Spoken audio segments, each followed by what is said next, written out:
নমস্কার, দেখছেন কলকাতা টিভি। আপনাদের সঙ্গে আমি মধুবন্তী। শুরু করছি আরো 12। আপনাদের সঙ্গে রয়েছে আমি ইন্দ্রাণী। ইন্দ্রাণী, আজ শুরুতেই যে খবরে আমরা নজর রাখতে চলেছি তা হলো ভোটের আগে আজ থেকেই তৃণমূলের নয়া প্রচার। তৃণমূলের প্রচার অভিযানের নাম বাংলার অধিকার যাত্রা।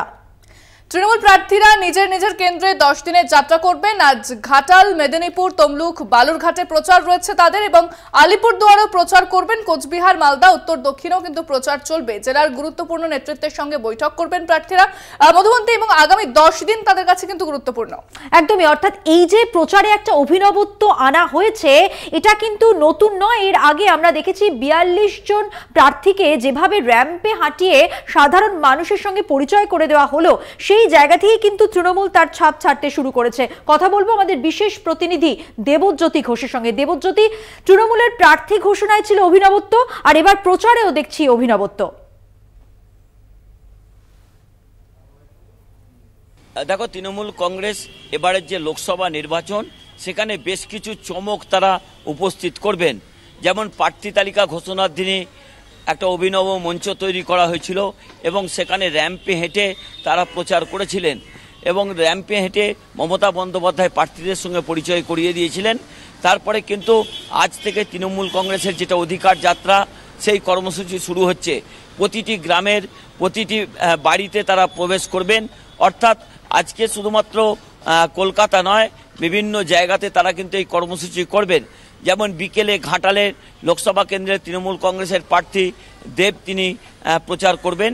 সেখানে রোড শো করার পাশাপাশি গ্রামের তিনি প্রতিটি বাড়িতে যাবেন, এখন গৃহস্থের সঙ্গে তিনি কাটাবেন। এছাড়াও তৃণমূল কংগ্রেসের প্যারালালি আরেকটা প্রোগ্রাম চলছে, সেটা হচ্ছে যে তফসিলি সংলাপ। সেই তফসিলি সংলাপকে নিয়ে প্রতিটি তফসিলি জাতি উপজাতির পরিবারের পাশে তারা দাঁড়াবেন এবং সেখানে তারা বোঝাবার চেষ্টা করবেন এই রাজ্যে তফসিলি জাতি উপজাতির মানুষরা কিভাবে সুরক্ষিত রয়েছে। অন্য রাজ্যে যেখানে তফসিলি জাতি উপজাতিদের উপর অত্যাচার হচ্ছে, সেগুলোই কিন্তু প্রত্যন্ত গ্রামে একেবারে বাড়ির উঠোনে বসে সাধারণ মানুষের সঙ্গে তারা কথা বলবেন। এবং যেমন ঘাটালে দেব প্রচার করবেন, তেমনি দেবাংশু ভট্টাচার্য তিনি প্রচার করবেন। এছাড়াও বালুরঘাটে বিপ্লব মিত্র তিনিও কিন্তু একই কর্মসূচি করবেন। অন্যদিকে উত্তর মালদা কেন্দ্রেও তৃণমূল কংগ্রেসের প্রার্থী প্রসূন বন্দ্যোপাধ্যায় তিনি প্রচার করবেন। অর্থাৎ তৃণমূল কংগ্রেসের পক্ষ থেকে যে প্রচার অভিযান নেওয়া হয়েছে অধিকার যাত্রা, অর্থাৎ মানুষের কাছে তাদের যে অধিকার, সে প্রাপ্য অধিকার কেন্দ্রীয় সরকার দিচ্ছে না। কেন্দ্রীয় সরকারের কাছে 100 দিনের প্রকল্পের টাকা পাওনা আছে। 100 দিনের যে কাজের টাকা বাকি রয়েছে, এছাড়াও যে প্রচার কর্মসূচি সেখানে যে অভিনবত্ব আনা হচ্ছে মানুষের কাছে, এছাড়া কি বার্তা নিয়ে যাবেন? আমরা জানি যে বিরোধী শিবির তারাও কিন্তু ময়দানে নেমে পড়েছে, তারাও কিন্তু রীতিমতো প্রচার চালাচ্ছে। সেক্ষেত্রে শাসক দলের প্রার্থীরা মানুষের কাছে কি নতুন বার্তা নিয়ে যাবে? রোড শো করা হচ্ছে, সেখানে সাধারণ মানুষের পাশাপাশি মূল রাস্তার উপর দিয়ে তাদের এই রোড শোগুলি যাবে। সেখানেও জনসংযোগ কর্মসূচি নেওয়া হবে। অর্থাৎ তৃণমূল কংগ্রেসের যে প্রচারের চমক নতুন করে আসতে চলেছে তাও কিন্তু বলার অপেক্ষা রাখে না। ইতিমধ্যে তৃণমূল কংগ্রেসের পক্ষ থেকে আরও 4টি প্রচার কর্মসূচি তারা নেবেন। যেমন তফসিলি জাতি উপজাতিদের জন্য তাদের তফসিলি সংলাপ বলে একটি কর্মসূচি নিয়েছেন, তেমনি আজ থেকে তারা অধিকার যাত্রা করছেন। সেই দিক থেকে কিন্তু তৃণমূল কংগ্রেস এই নির্বাচনকে পাখির চোখ করে 42টি আসনে তাদের কর্মসূচি শুরু করেছেন এবং অত্যন্ত গুরুত্বপূর্ণ ইতিমধ্যেই জলপাইগুড়ি আসনে তাদের যে প্রার্থী রয়েছেন তিনিও কিন্তু সকাল থেকে প্রচার শুরু করেছেন। অর্থাৎ তৃণমূল নেত্রী মমতা বন্দ্যোপাধ্যায়, অভিষেক বন্দ্যোপাধ্যায় আগামীকাল থেকে আবার প্রচার কর্মসূচিতে যোগ দেবেন। তার আগে দলীয় নেতৃত্ব, বিশেষ করে সাংসদ যারা প্রার্থী হয়েছেন তাদের নিয়ে কিন্তু তারা পথে নামছেন। অত্যন্ত গুরুত্বপূর্ণ, তৃণমূল কংগ্রেস প্রতিটি পরিবারের প্রতিটি বাড়িতে তারা পৌঁছাতে চান এবং তাদের কাছে বোঝাতে চান যে যেভাবে কেন্দ্রীয় সরকার বিভিন্ন অধিকার তাদের কেড়ে নিয়েছেন, সেই অধিকার ফিরিয়ে দেওয়ার চেষ্টা করছে রাজ্য সরকার। সেই কথাগুলি কিন্তু প্রতিটি বাড়িতে তারা বোঝাবেন। দেবজ্যোতি, তোমাকে ধন্যবাদ জানাবো। আমাদের সঙ্গে সরাসরি ছিলেন আমাদের বিশেষ প্রতিনিধি দেবজ্যোতি ঘোষ। এবং যে প্রচার কর্মসূচি নেওয়া হয়েছে, অর্থাৎ জনসভা, দরজায় দরজায় প্রচার মিছিল এবং নতুন বার্তা মানুষের কাছে পৌঁছে দেওয়া, সেই বিষয়টাই কিন্তু শাসক দল নজরে রেখেছে মধুবন্তী। একদম ইন্দ্রাণী, অবশ্যই এই অভিনব প্রচারের দিকে আমাদের নজর থাকছে। চোখ রাখবো যে খবরে এবার, ব্যারাকপুর থেকেই লোকসভা ভোটে দাঁড়াতে চান, তবে কি বিজেপির টিকিটেই ভোটে লড়বেন অর্জুন সিং? আমরা জানি যে রাজ্য রাজনীতিতে যার রাজনৈতিক ভবিষ্যৎ নিয়ে এই মুহূর্তে তোলপাড়, তিনি হলেন আর কেউ নন ওই অর্জুন সিং, আর তাকে নিয়ে কিন্তু এখন অনেক প্রশ্ন, তাই তো ইন্দ্রাণী?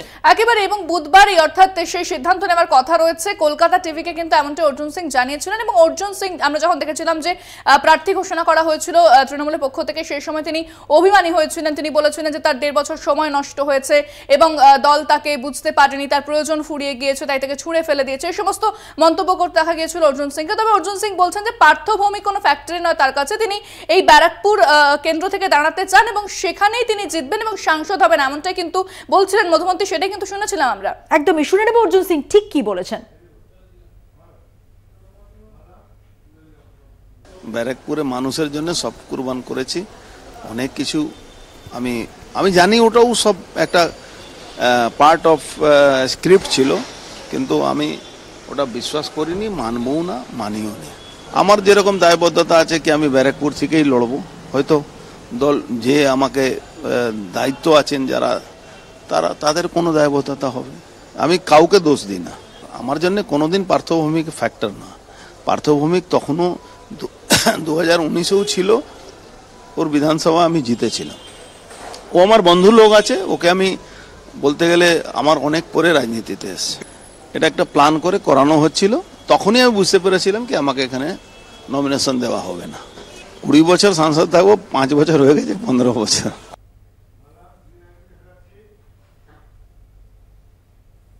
অর্থাৎ অর্জুন সিং এর বিজেপিতে যোগদান এবার কিন্তু সময়ের অপেক্ষা। আমরা এই বিষয়ে বিস্তারিত কথা বলবো, আমাদের সঙ্গে সরাসরি রয়েছেন প্রতিনিধি শুভজিৎ সিং। শুভজিৎ, অর্জুন সিং তিনি বারবার বলছেন যে তিনি খুশি নন এবং ব্যারাকপুর কেন্দ্র থেকে দাঁড়াতে চান, এবং তাহলে কি বিজেপিতে যোগদান করতে চলেছেন? আর কি জানা যাচ্ছে বিষয়ে, কত দেরি রয়েছে? দেখো, এখন শুধুমাত্র সময়ের অপেক্ষা, কারণ গতকালকে মুখ্যমন্ত্রীর ছবি তার মাথার পিছন থেকে সরে গিয়ে ওখানে নরেন্দ্র মোদীর ছবি ইতিমধ্যেই দেওয়া হয়েছে, এবং সাংসদ অর্জুন সিং যোগদানটা শুধুমাত্র একটা সময়ের অপেক্ষা। তিনি গতকালকে জানিয়েছেন যে পার্থভৌমিকের বিরুদ্ধে তিনি লড়াই করবেন, অর্থাৎ এই ব্যারাকপুর লোকসভা থেকেই প্রার্থী হতে চলেছেন অর্জুন সিং। স্বাভাবিকভাবেই নরেন্দ্র মোদীর ছবি মাথার পিছনে আসার পর থেকে কিন্তু বিজেপি একাংশের মনে হচ্ছে যে বিজেপি থেকেই কিন্তু সম্ভবত প্রার্থী হতে পারেন সাংসদ অর্জুন সিং। এখন দেখা যে বিজেপি থেকে প্রার্থী আদৌ হবেন নাকি শুধুমাত্র বিজেপিতে যোগদান করেই থেকে যাবেন অর্জুন সিং। কিন্তু বিজেপির অর্জুন সিং এর কথাতে যা দেখা যাচ্ছে, যা কথা উঠে আসছে, তাতে পরিষ্কার মনে হচ্ছে আর অল্প কিছু সময়ের অপেক্ষা, আজকেই ভারতীয় জনতা পার্টিতে যোগদান করতে চলেছেন ব্যারাকপুরের সাংসদ অর্জুন সিং। এইখানে একটা প্রশ্ন উঠছে শুভজিৎ, যে এখনো পর্যন্ত অফিসিয়ালি তিনি কিন্তু পদত্যাগ করেননি, সেক্ষেত্রে তৃণমূল সূত্রে কি জানা যাচ্ছে, কিছু কি জানানো হয়েছে অর্জুনের পক্ষ থেকে? না, দেখো, তৃণমূল কংগ্রেসের যারা উচ্চ নেতৃত্ব রয়েছেন তারা অনেকবার যোগাযোগ করার চেষ্টা করেছেন সাংসদ অর্জুন সিং এর সঙ্গে, তারা কথা বলেছেন, এবং তিনি অর্জুন সিং কালকে একটা কথা বলেছেন যে ববিদা আমাকে ফোন করেছিল, অর্থাৎ ফিরহাদ হাকিম ফোন করেছিলেন সাংসদ অর্জুন সিংকে। অর্জুন সিং পরিষ্কার জানিয়ে দেন যে ললিপপ আমি নেব না, অর্থাৎ সূত্রের খবর বরানগর বিধানসভা কেন্দ্র থেকে তাকে প্রার্থী করা হবে, এবং তারপরে প্রার্থী করার পরে তিনি যখন জিতবেন তাকে মন্ত্রী করা হবে বলেও কিন্তু সূত্রের খবর ছিল। কিন্তু সেই দিকেই একেবারে লক্ষ্য দিতে চাইছেন না সাংসদ অর্জুন সিং। তিনি পরিষ্কার জানিয়েছেন যে এই ব্যারাকপুর লোকসভা থেকে কিন্তু তিনি প্রার্থী হবেন এবং পার্থভৌমিকের বিরুদ্ধে কিন্তু তিনি লড়াই করবেন বলেও কিন্তু জানিয়েছেন। তারপরে স্বাভাবিকভাবে মনে করা হচ্ছে তৃণমূল কংগ্রেসের সাথে তারপরে আর কোনো কথা বলা হয়নি, তিনি কোনো যোগাযোগ করেননি, তৃণমূল কংগ্রেসের কোনো নেতৃত্ব অর্জুন সিং এর সাথে যোগাযোগ করেন, বা অর্জুন সিং তৃণমূল কংগ্রেস নেতৃত্বের সাথে কোনো কথাই বলেননি।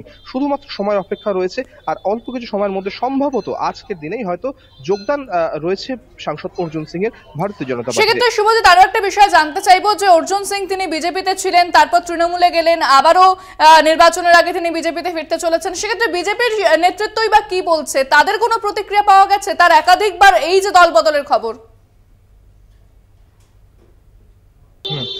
দেখো, বিজেপির থেকে দুটো প্রতিক্রিয়া আছে।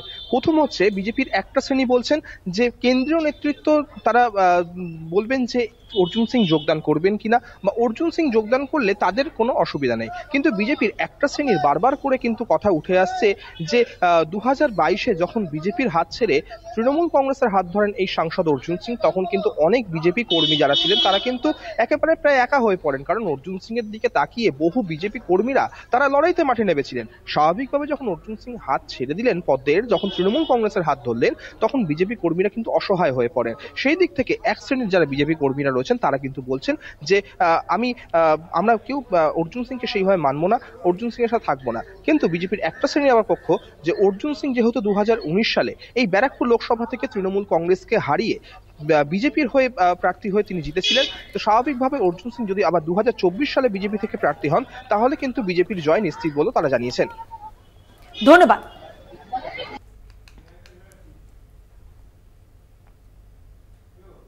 অর্জুন পুত্র তিনি কি বলছেন, মুখ খুলেছেন তিনি। বিজেপি ছেড়ে ভুল করেছিলেন বাবা, তৃণমূল তাকে লোভ দেখাচ্ছে। অর্জুন সিংকে ক্ষমতাহীন করে রাখার ছক কষেছে তৃণমূল। ব্যারাকপুরে অর্জুন সিং প্রার্থী হলে ভালো লড়াই হবে, এমনটাই কিন্তু বলেছেন তিনি। কি বলেছেন শোনাবো আপনাদের।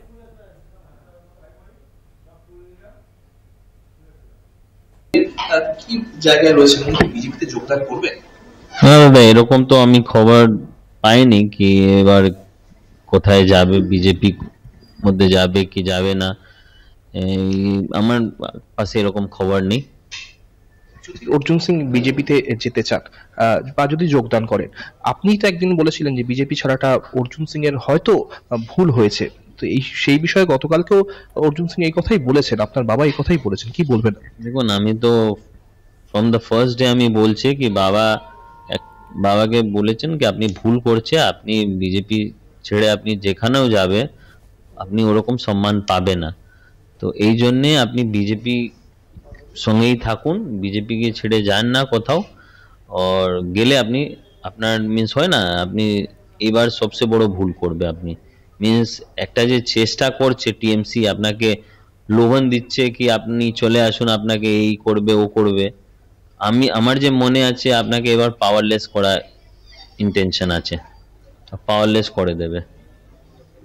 ব্যারাকপুর কেন্দ্র থেকে কি তাহলে প্রার্থী হচ্ছেন, এমনই কিন্তু একটা ইঙ্গিতপূর্ণ কালকে মন্তব্য করেছেন আপনার। এরকম কিছু নেই, কেন কি কে ক্যান্ডিডেট হবে কে না হবে এই হাইকমান্ড ডিসাইড করে।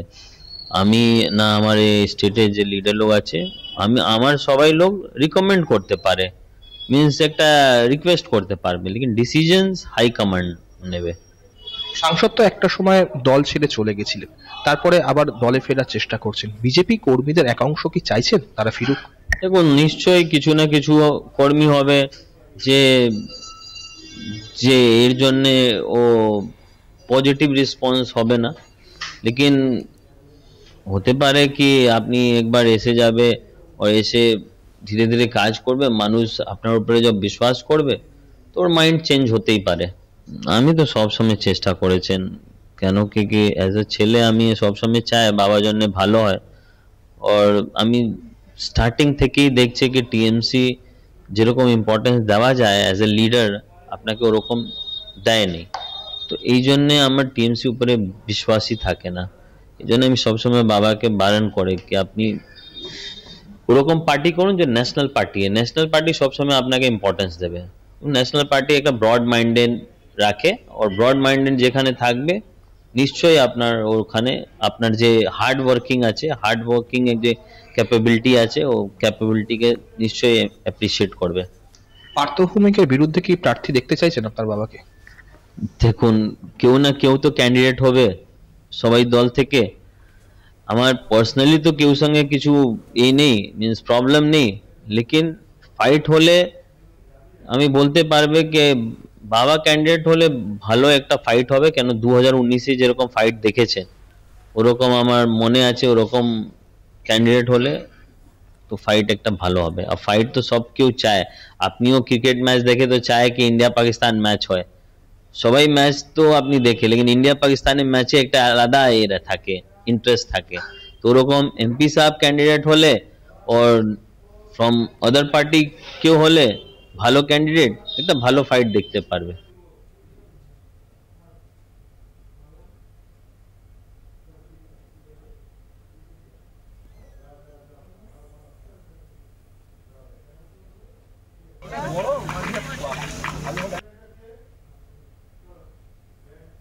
এখন সময় হয়ে গেছে একটা বিরতি নেওয়ার, সঙ্গে থাকুন।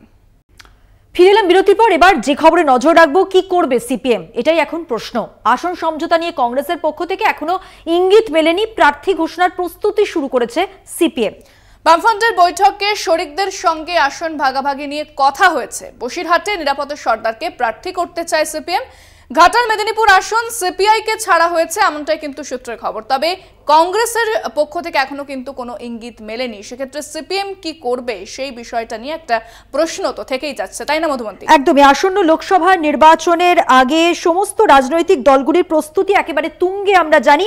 অপেক্ষা শুধু দিনক্ষণ ঘোষণার। পশ্চিমবঙ্গ কংগ্রেসের সঙ্গে জোট গঠন নিয়ে তৈরি হচ্ছে নানা রকম টালবাহানা। সিপিএম কি করবে এটা এখন প্রশ্ন। তার মধ্যেই লোকসভা ভোটের আংশিক প্রার্থী ঘোষণা করতে চলেছে সিপিএম, এমনটাই সূত্রের খবর। আরো বিস্তারিত জানবো, আমাদের সঙ্গে টেলিফোন লাইনে রয়েছেন আমাদের প্রতিনিধি সত্য সুন্দর ভট্টাচার্য। সত্য সুন্দর, তাহলে সিপিএম সূত্রে কি জানা যাচ্ছে?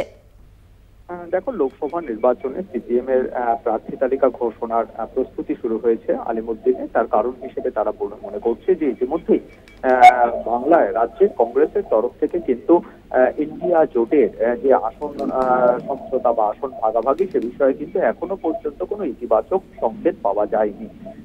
পাশাপাশি আইএসএফ এর তরফে থেকে সঙ্গে প্রাথমিকভাবে একটা আলোচনা হয়েছিল আলিমুদ্দিনের শীর্ষ নেতৃত্বে, কিন্তু সেখানেও আইএসএফ এর যে আসন দাবি করছে সেই আসন কিন্তু দেওয়া সিপিএম এর পক্ষে সম্ভব নয়।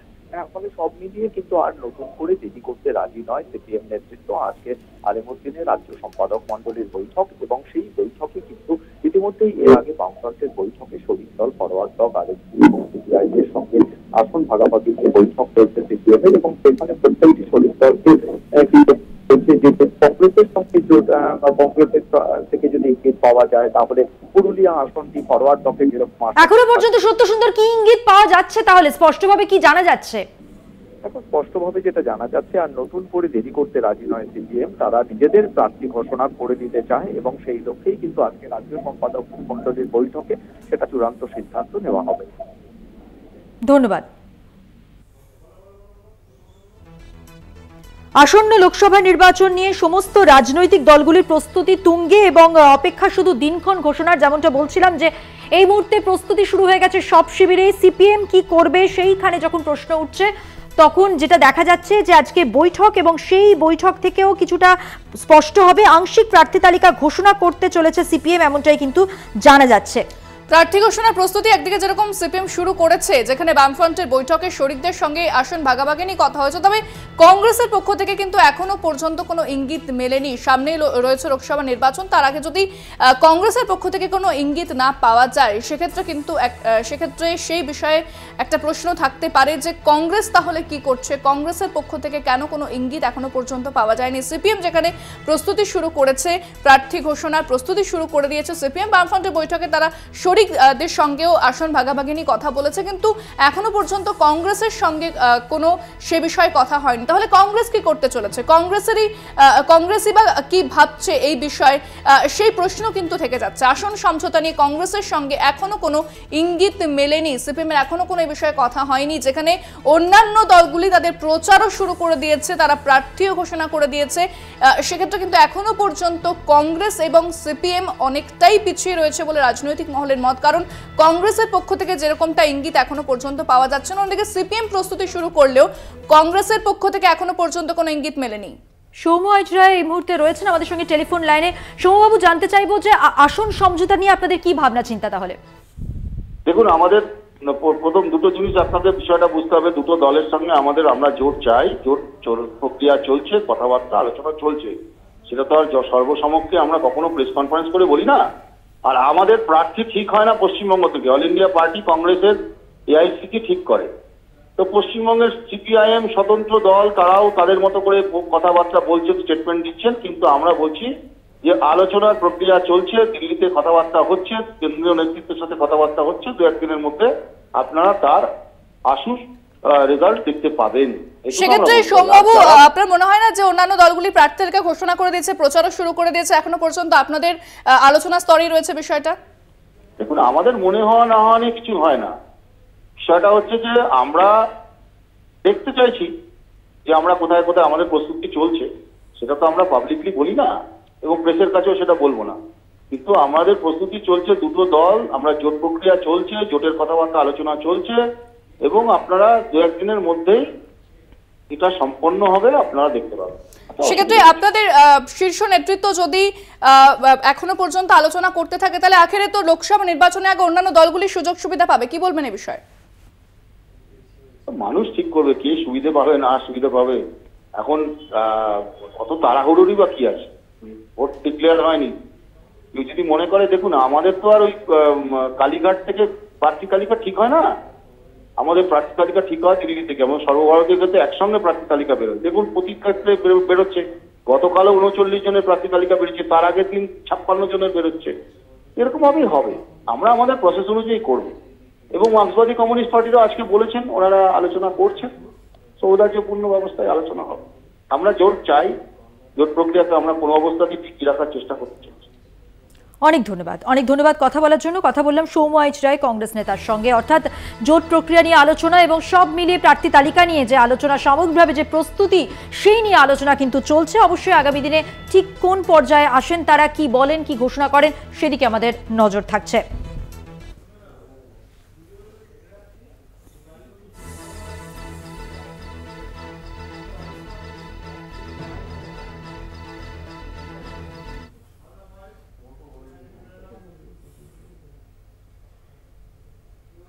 ভবানীপুরে ব্যবসায়ীকে নেমতায় নিয়ে গিয়ে খুন, 11ই মার্চ থেকে নিখোঁজ ছিলেন ভব্য লাখানি নামে ওই ব্যবসায়ী।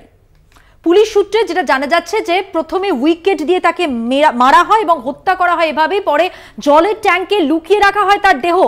কলকাতা পুলিশ ও নিমতা থানার পুলিশের যৌথ উদ্যোগে ব্যবসায়ীর ক্ষতবিক্ষত দেহ উদ্ধার হয়েছে। ঘরে রক্ত মাখা চাদর ও বেশ কিছু ফাইল উদ্ধার করা হয়েছে। ঘটনা ইতিমধ্যেই অনির্বাণ গুপ্ত ও সুমন দাস নামে দুই ব্যক্তিকে গ্রেফতার করেছে পুলিশ। এ বিষয়ে আরো বিস্তারিত জানবো, আমাদের সঙ্গে সরাসরি রয়েছেন প্রতিনিধি জয়ন্ত। এই মুহূর্তে পুলিশ সূত্রে কি জানতে পারছো? কারণ এই হাড় হিম করা একটা খুন করা হয়েছে, যেভাবে পরিকল্পনা করে খুন করা হয়েছে, কি জানাচ্ছে পুলিশ এ বিষয়ে? হ্যাঁ দেখো, এই মুহূর্তে আমি দাঁড়িয়ে রয়েছে অনির্বাণ গুপ্ত, যে নিমতার যে তার বাড়ি ছিল, সেই অনির্বাণ গুপ্তর বাড়ি দাঁড়িয়ে রয়েছে। সেই বাড়িটা সেই বাড়ির সামনে দাঁড়িয়ে, বাড়িটি কিন্তু পুরোপুরি সিল করে দেওয়া হয়েছে অনির্বাণ গুপ্তের বাড়ি, এবং এখানেই কিন্তু ভব্য লাখানিয়া এসেছিলেন। এবং অনির্বাণ গুপ্তর ওষুধ সংক্রান্ত ব্যবসা ছিল, সেই ওষুধ সংক্রান্ত ব্যবসার জন্য অনির্বাণ গুপ্ত কিন্তু টাকা ধার করেছিলেন ভব্য লাখানির তরফ থেকে, সূত্রের খবর। এবং সেই টাকা দীর্ঘদিন ধরে তিনি দিতে পারছিলেন না। এর ফলে ভব্য লাখানিয়া সেই তার পাওনা টাকার দাবিতে অনির্বাণ গুপ্তর এই বাড়িতে আসেন, যেই বাড়ির সামনে এই মুহূর্তে দাঁড়িয়ে রয়েছে। এবং তার পরিপ্রেক্ষিতেই তৈরি হয় তাদের মধ্যে বচসা, এবং বচসা তৈরি হয় এই মনবান্তিক।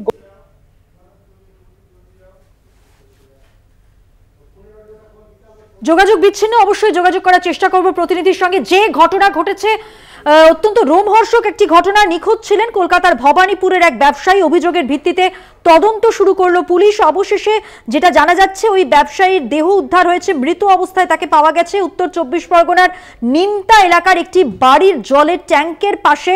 ব্যবসায়ীর দেহ বস্তাবন্দি করে পুঁতে রাখা হয়েছিল।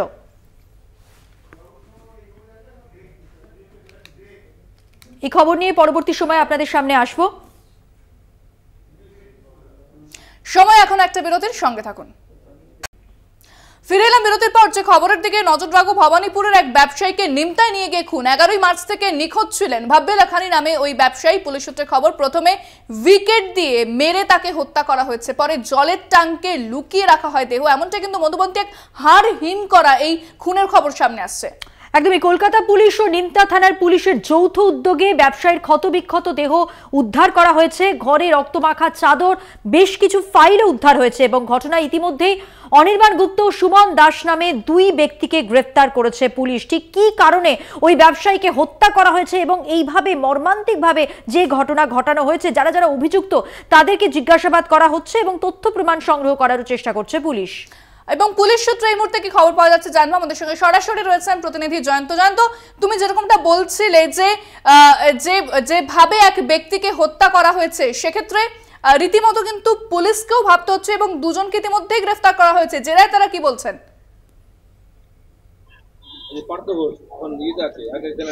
হ্যাঁ দেখো, এই মুহূর্তে আমি দাঁড়িয়ে রয়েছে অনির্বাণ গুপ্তর যে বাড়ি, সেই অনির্বাণ গুপ্তের বাড়ির সামনে দাঁড়িয়েছি। এই বাড়িতে কিন্তু ভব্য লাখানিয়া এসেছিলেন এবং এই বাড়িতে কিন্তু ভব্য লাখানিয়াকে হত্যা করা হয় এমনটা কিন্তু অভিযোগ উঠেছে অনির্বাণ গুপ্তের বিরুদ্ধে। এবং অনির্বাণ গুপ্ত সেই অভিযোগ কিন্তু স্পষ্টতই পুলিশের সামনে স্বীকার করেছেন। এই বাড়ির যে ছাদের জলের ট্যাঙ্ক, সেখানে কিন্তু সেই দেহকে লোপাট করে রাখা হয়েছিল এবং সেই দেহকে সিমেন্ট দিয়ে প্লাস্টার করে রাখা হয়েছিল। এবার জানি রাখি সূত্রের খবর যেটা, এই যে অনির্বাণ গুপ্ত যে ব্যবসায়ী ছিলেন, সেই অনির্বাণ গুপ্ত ওষুধ সংক্রান্ত ব্যবসার জন্য কিন্তু ভব্য লাখানিয়ার থেকে বেশ কিছু টাকা ধার করেছিলেন এবং সেই টাকা যখন ভব্য লাখানিয়া তার পাওনা টাকা চাইতে আসে অনির্বাণ গুপ্তের কাছ থেকে, সেই সময় তাদের মধ্যে একটা বচসা তৈরি হয়। অনির্বাণ গুপ্ত হচ্ছে টাকা দিতে অস্বীকার করেন। ভব্য লাখানিয়া বলেন যে আমার পাওনা টাকা আমাকে ফেরত দিতে হবে, ফিরিয়ে দিতে হবে। এই নিয়ে কিন্তু জোর বচসা তৈরি হয় এবং তার পরিপ্রেক্ষিতে কিন্তু এহেন কর্মকাণ্ড তৈরি হয়। পরবর্তীতে আমরা দেখেছি যে লালবাজার থানার গোয়েন্দা বিভাগ এবং বালিগঞ্জ থানার পুলিশ এবং নিমতা থানার পুলিশ যেভাবে এই ঘটনার তদন্ত তুলে ধরেছে এবং তার পরিপ্রেক্ষিতে কিন্তু ইতিমধ্যে দুজনকে গ্রেফতার করা হয়েছে। গ্রেফতার করে দফায় দফায় তাকে জিজ্ঞাসা করা হচ্ছে এবং এই বাড়ি, এই মুহূর্তে অনির্বাণ গুপ্তের যে বাড়ি রয়েছে সেই বাড়িকে পুরোপুরি সিল করে দেওয়া হয়েছে পুলিশের তরফ থেকে এবং এই বাড়িতে অনুপ্রবেশে কিন্তু যথেষ্ট বাধা সৃষ্টি করা হয়েছে এবং তালা মেরে দেওয়া হয়েছে, তাই বাড়িতে কেউ প্রবেশ না করতে পারে পুলিশের আধিকারিক ছাড়া, যতক্ষণ না তদন্ত প্রক্রিয়া পুলিশের তরফ থেকে শেষ করা হয়। একদমই এইখান থেকে জানতে চাইবো পুলিশ সূত্রে ঠিক কি জানা যাচ্ছে, কিভাবে ঘটানো হয়েছে এই হত্যাকাণ্ড?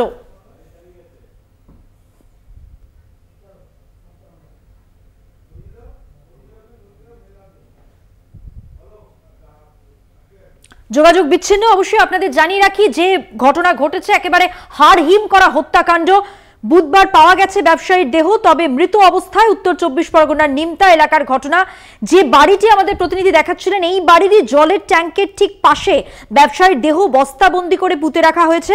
শুধু তাই নয়, তার উপর তুলে দেওয়া হয়েছিল পাঁচিল। পুলিশ সূত্রে আরো জানা যাচ্ছে যে বাড়ি থেকে, অর্থাৎ যে বাড়িটি আপনারা দেখলেন দেহ উদ্ধার হয়েছে, তার মালিক মৃত ব্যবসায়ীর পরিচিত, তারা একসঙ্গে ব্যবসাও করতেন। অর্থাৎ তাহলে অনেকগুলো প্রশ্ন উঠছে, হত্যা কি কারণে? সেই জায়গা থেকে ব্যবসায়িক শত্রুতাও হতে পারে, পুরনো শত্রুতাও হতে পারে। প্রাথমিক তদন্তের পর পুলিশ তাই মনে করছে।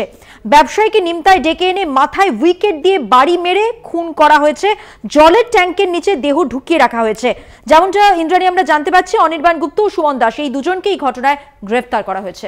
প্রাথমিক তদন্তের পর পুলিশ মনে করছে যে ব্যবসায়িক শত্রুতার কারণে এ ধরনের ঘটনা ঘটে থাকতে পারে এবং জলের ট্যাঙ্কের নিচে দেহ ঢুকিয়ে রাখা হয়। দুজনকে গ্রেফতার করা হয়েছে, তাদেরকে ইতিমধ্যে পুলিশ জেরা করেছে এবং পুলিশ কমিশনার বিনীত গোয়েল তিনি কিন্তু বালিগঞ্জ থানায় গিয়েছেন গোটা ঘটনার কথা জানতে।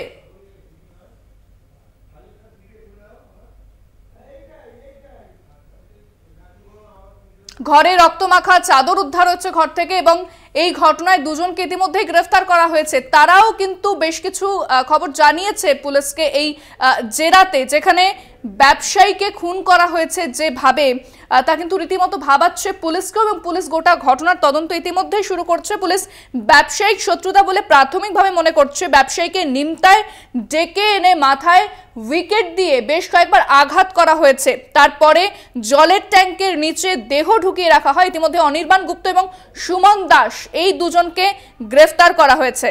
পুলিশ সূত্রে খবর, মৃত ব্যবসায়ী ভব্য লাখানি ভবানীপুরের বাসিন্দা। পরিবার যেটা অভিযোগ করছে, তাকে অপহরণ করা হয়েছে। তদন্তে নেমে নিমতার রবীন্দ্রপল্লীতে ভব্যর ব্যবসায়িক সঙ্গীর বাড়ি থেকে দেহ উদ্ধার হয়েছে। যেমনটা আপনাদের জানাচ্ছিলাম, একটি জলের ট্যাঙ্কের ঠিক নিচে দেহ লুকিয়ে রাখা হয়েছিল। আরো জানবো, আমাদের সঙ্গে রয়েছেন আমাদের প্রতিনিধি সুমন শিকদার। সুমন, জানতে চাইবো পুলিশ সূত্রে এখনো পর্যন্ত কি জানা যাচ্ছে? যে দুজনকে গ্রেফতার করা হয়েছে তাদের জিজ্ঞাসাবাদ করে নতুন কোনো সূত্র পাওয়া গেছে কি?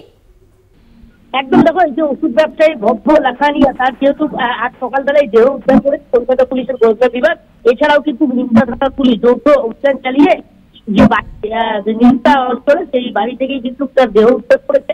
দেহটি ময়না তদন্তে পাঠানো হয়েছে। এছাড়াও কিন্তু যেরকম বালিগঞ্জ থানায় জিজ্ঞাসাবাদ করা হচ্ছে, এই যে ব্যবসায়িক সহযোগী অনির্বাণ গুপ্ত, তাকে যেমন জিজ্ঞাসাবাদ করা হচ্ছে, এছাড়াও কিন্তু পরিবারের একাধিক সদস্যকে তাদেরকে কিন্তু পরিবারের জায়গা থেকে জানতে চাইবো, পরিবার কি বলছে, কতদিন ধরে নিখোঁজ ছিলেন এবং তারা কি মনে করছেন, সন্দেহটির কার দিকে?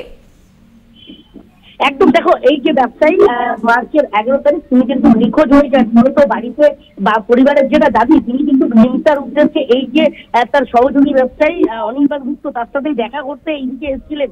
তারপরেই কিন্তু এই 11 তারিখ পরিবারের তরফ থেকে একটি নিখোঁজ ডায়েরি রুজু করা হয় বালিগঞ্জ থানায়। তারপরেই কিন্তু তদন্তে নামে বালিগঞ্জ থানার পুলিশ, এছাড়াও লালবাজার শাখার গোয়েন্দা বিভাগ। তারপরেই কিন্তু মোবাইলের যে লোকেশন সেই লোকেশন ট্র্যাক করে দীর্ঘ প্রচেষ্টার পর কিন্তু এই যে নিমতার যে বাড়ি তার সহযোগী যে ব্যবসায়ী অনির্বাণ গুপ্ত তাকে কিন্তু প্রথমে সুমন, সেক্ষেত্রে যাদেরকে গ্রেফতার করা হয়েছে যে দুজনকে, তারা কি পুলিশকে জেরায় কিছু জানিয়েছে? একদম প্রথমে যে তার সহযোগী ব্যবসায়ী অনির্বাণ গুপ্ত তাকে যখন প্রথমে আটক করা হয়, সেই আটকে জিজ্ঞাসাবাদেই তিনি জানান যে তাকে খুন করা হয়েছে। তারপরে কিন্তু তার যে জলের ট্যাঙ্ক সেখানে কিন্তু পাঁচিল দিয়ে সেই মৃতদেহকে লোপাট করে দেয়। তারপরে কিন্তু আজ সকালবেলা ভোরবেলার দিকেই কলকাতা পুলিশের গোয়েন্দা বিভাগ তারা যেরকম আছে নিমতা থানার পুলিশ তারা কিন্তু দেহটি উদ্ধার করে ময়নাতদন্তের জন্য পাঠানো হয়। এছাড়াও এই যে পাশে বেলঘড়ি এক্সপ্রেসের যে ডাম্পিং গ্রাউন্ড সেখানে কিন্তু সেই যে যেটা দিয়ে তাকে প্রথমে মাথায় আঘাত করা হয় উইকেট, এছাড়াও যেসব সামগ্রী সেগুলো কিন্তু উদ্ধার করেছে কলকাতা পুলিশের গোয়েন্দা বিভাগ, সেগুলো ফরেন্সিক এর জন্য পাঠানো হয়েছে। এছাড়াও কিন্তু পরিবারের যে সদস্য তাদেরকে কিন্তু ইতিমধ্যেই নিয়ে যাওয়া হয়েছে জিজ্ঞাসাবাদ করার জন্য। একেবারে ধন্যবাদ সুমন, আমাদের সঙ্গে ছিলেন আমাদের প্রতিনিধি সুমন শিকদার। বালিগঞ্জ থানায় যান কলকাতা পুলিশের অতিরিক্ত পুলিশ সুপার মুরলীধর শর্মা এবং যুগ্ম কমিশনার ওয়াকার রাজা। তারা মূল অভিযুক্তকে জিজ্ঞাসাবাদ করেন বলে এমনটাই পুলিশ সূত্রের খবর রয়েছে। অনির্বাণ গুপ্ত এবং সুমন দাস দুজনকে গ্রেফতার করা হয়েছে এই ঘটনায়।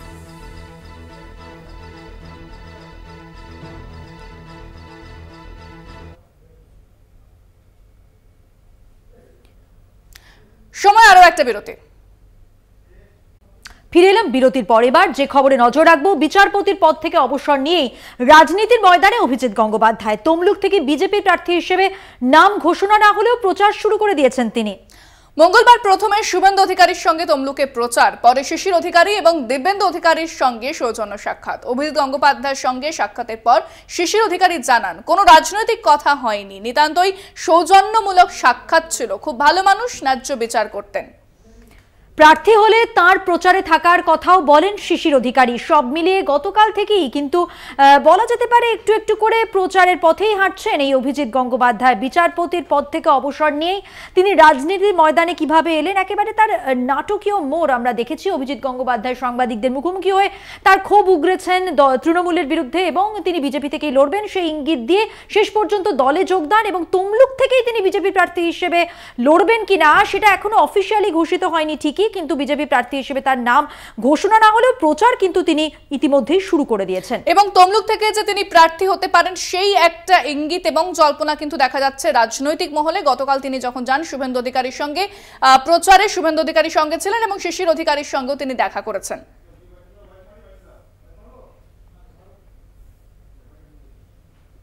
ভালো, উনি পরবর্তীকালে উনি আমার কাছে আমার বাড়িতে এসেছিলেন। তা আমি ঠাকুরকে বলেছি, আমি প্রার্থনা করেছি এরকম যোগ্য লোক, এরকম শক্তিশালী লোক বাংলার পলিটিক্সে যত আসবে তত বাংলার শক্তিশালী হবে। উনি যদি এখানে দাঁড়ান বা পার্টি যখন নমিনেশন দেয় নিশ্চয়ই উনি যে সাহায্য যেরকমভাবে সাহায্য করতে বলেন করুন। 100 বার, ওয়াই নট।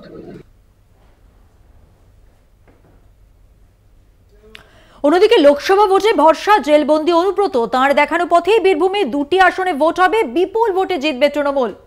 কলকাতা টিভিতে এক্সক্লুসিভ কাজল শেখ। বীরভূম জেলা পরিষদের সভাধিপতি কাজল শেখ কেষ্টর সঙ্গে দ্বন্দ্ব, গুরুত্ব দিতে নারাজ কাজল।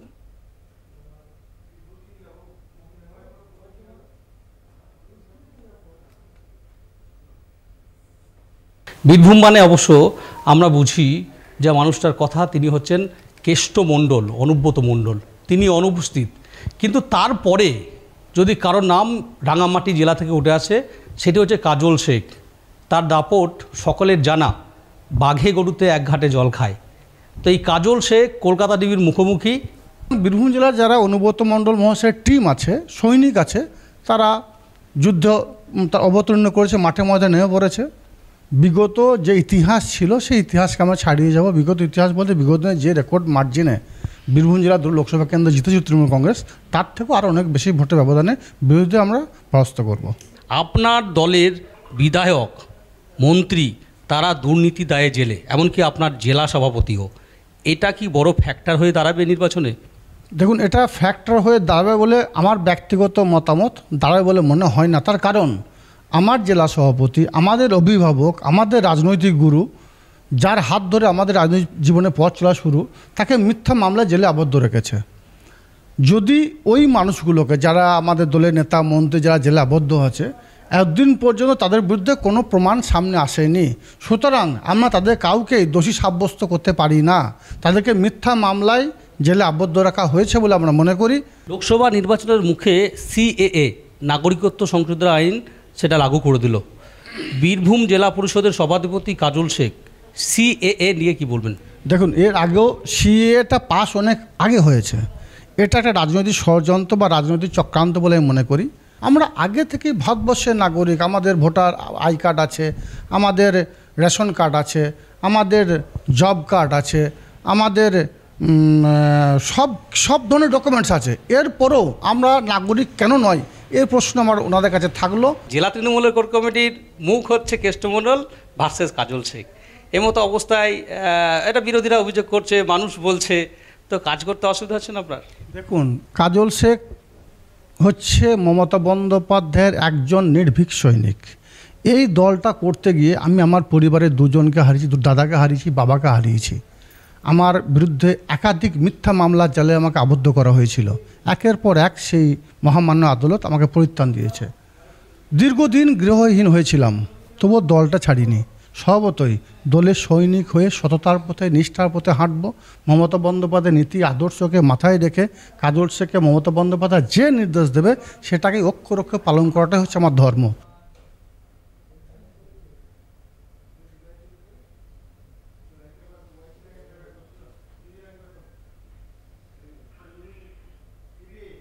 আদিবাড়ি বন্দরের কালী মন্দিরে পুজো দিয়ে প্রচার অভিযান শুরু করলেন রায়গঞ্জ লোকসভা কেন্দ্রের প্রার্থী কৃষ্ণ কল্যাণী। সোমবার বিকেলে রায়গঞ্জ ঢোকার পর কর্মী সমর্থকেরা তাকে র্যালি শহর পরিক্রমা করে। বুধবার সকাল থেকেই প্রচারের সঙ্গে সঙ্গে শুরু হয় দেওয়াল লিখন। আজ সারাদিন ব্যাপী করণদিঘি বিধানসভা কেন্দ্রে প্রচার চালাবেন বলেই জানিয়েছেন কৃষ্ণ কল্যাণী। এবং আজকে দিনভর তার এই প্রচার কর্মসূচি। কৃষ্ণ কল্যাণী রায়গঞ্জ থেকে তিনি প্রার্থী হয়েছেন তৃণমূলের এবং সেখানে প্রচার সারেন। আমরা জানি যে এর আগে যখন তিনি বিজেপির বিরুদ্ধে কথা বলেছিলেন এবং তারপরে বিজেপি থেকে এসেছিলেন তৃণমূলে, সেখানে কিন্তু তার কেন্দ্রীয় এজেন্সির মুখে পড়তে হয়েছিল। তাই তার একাধিক জায়গায় অভিযান চলেছিল কেন্দ্রীয় এজেন্সি। তবে এবার কিন্তু তার প্রচার অভিযান তিনি শুরু করে দিয়েছেন জোর কদমে। কর্মী সমর্থকেরা উৎসাহিত, তাকে নিয়ে প্রচার অভিযান শুরু করেন সকাল থেকেই। দেখতে পাচ্ছেন সেই ছবি। প্রচার অভিযান শুরু করলেন কৃষ্ণ কল্যাণী। কালী মন্দিরে পুজো দিয়ে প্রচার অভিযান শুরু। প্রচার কর্মসূচি আজ সারাদিনই তার চলবে। লোকসভা কেন্দ্রের প্রার্থী কৃষ্ণ কল্যাণী, যিনি রায়গঞ্জে ঢোকার পর কর্মী সমর্থকরা তাকে নিয়ে র্যালি করেন এবং তিনি পুজো দিয়ে তার প্রচার অভিযান, প্রচার কর্মসূচি শুরু করলেন আজকের মতো।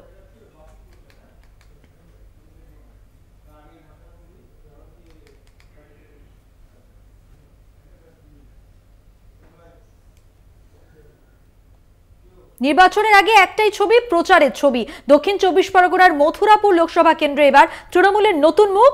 সকালবেলা মথুরাপুর এলাকার বিভিন্ন মন্দিরে পুজো দিয়ে পদযাত্রা করে প্রচার শুরু করলেন বাপি হালদার।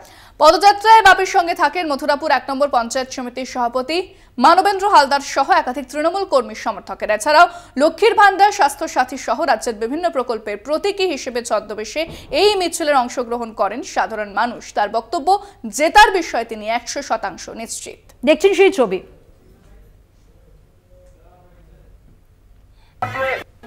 দেখুন, যারা বাংলার কৃষ্টি সংস্কৃতি ভুলিয়ে দিতে চেয়েছিল, যারা বাংলার কৃষ্টিকে ভুলিয়ে দিতে চেয়েছিল, বাংলার ঐতিহ্য পরম্পরাকে ভুলিয়ে দিতে চায়, তাদেরকে বার্তা দেওয়া এবং এলাকার মানুষের আবেগ, এলাকার মানুষের যে চিন্তাভাবনা, তাদের সেই চিন্তাভাবনাকে গুরুত্ব দিয়ে মাননীয় নেত্রী মমতা বন্দ্যোপাধ্যায়, প্রিয় নেত্রী কৃষ্ণ বন্দ্যোপাধ্যায় আদর্শকে মানুষের মধ্যে প্রচার করেই আমাদের কাজ। সেই কাজটি আমরা